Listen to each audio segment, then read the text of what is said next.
So now we're going to talk about perimeter and area. So perimeter is the distance around the edges. So you see it's here, it's perimeter, perimeter, perimeter, perimeter. It's going to make a rectangle. It's got 4 sides. The area is going to be the flat space inside. It's measured in squares.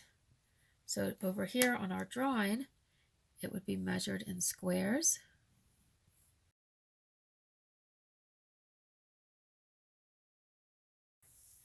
And that would be the area. So it would be the area is the inside of the perimeter measured in square units. That can be feet, inches, centimeters, anything. If you don't have a unit, you just say square units. Now, imagine if you were in the gym and when you have to walk all the way around during the warm-ups in the gym.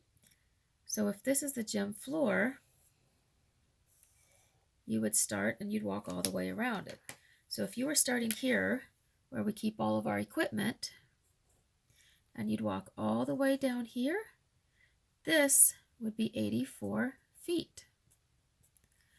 And then you would turn and you walk up here by the girls' locker room, and that's 50 feet. Then you're up here by the door and you turn, walk down to the boys' locker room, and that's another 84 feet. And then you turn and go back up to the water fountain, and that's another 50 feet. So that would be your perimeter. So if you were to walk that whole thing, it would be perimeter equals sum of all edges.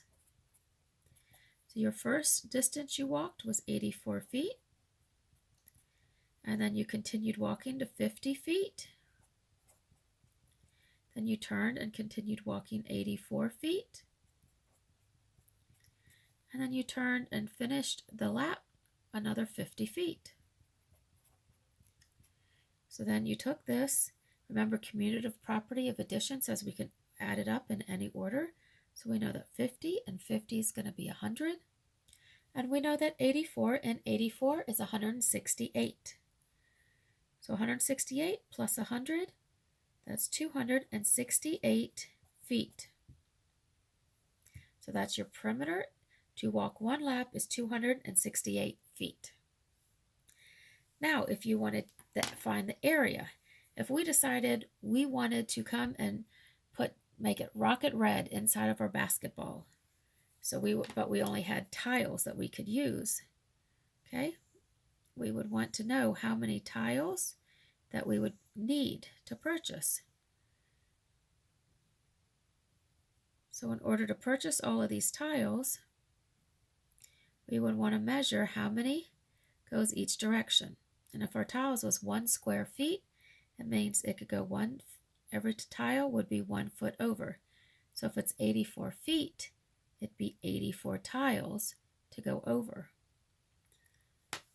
So on our formula, the area equals length times width. Again, I'm using the cursive L so you don't get it mixed up with the number 1. So our length, we would have 84 feet over. Doesn't matter which side you're on. This here is 84 feet, and this is 84 feet. So it's 84 feet. And then the width, we would see how many we could stack up here, and we could do 50 that way. So it'd be 50 feet going up. Then we're going to multiply, and 84 times 50 is 4,200 feet. So it's 4,200 feet squared, because remember the exponent tells you how many you have. Feet and the squared is next to the foot, so the feet is what we have 2 of. Feet.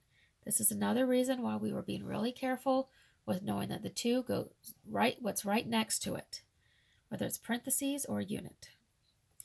So your area is 4,200 feet squared. So inside here is 4,200 feet squared.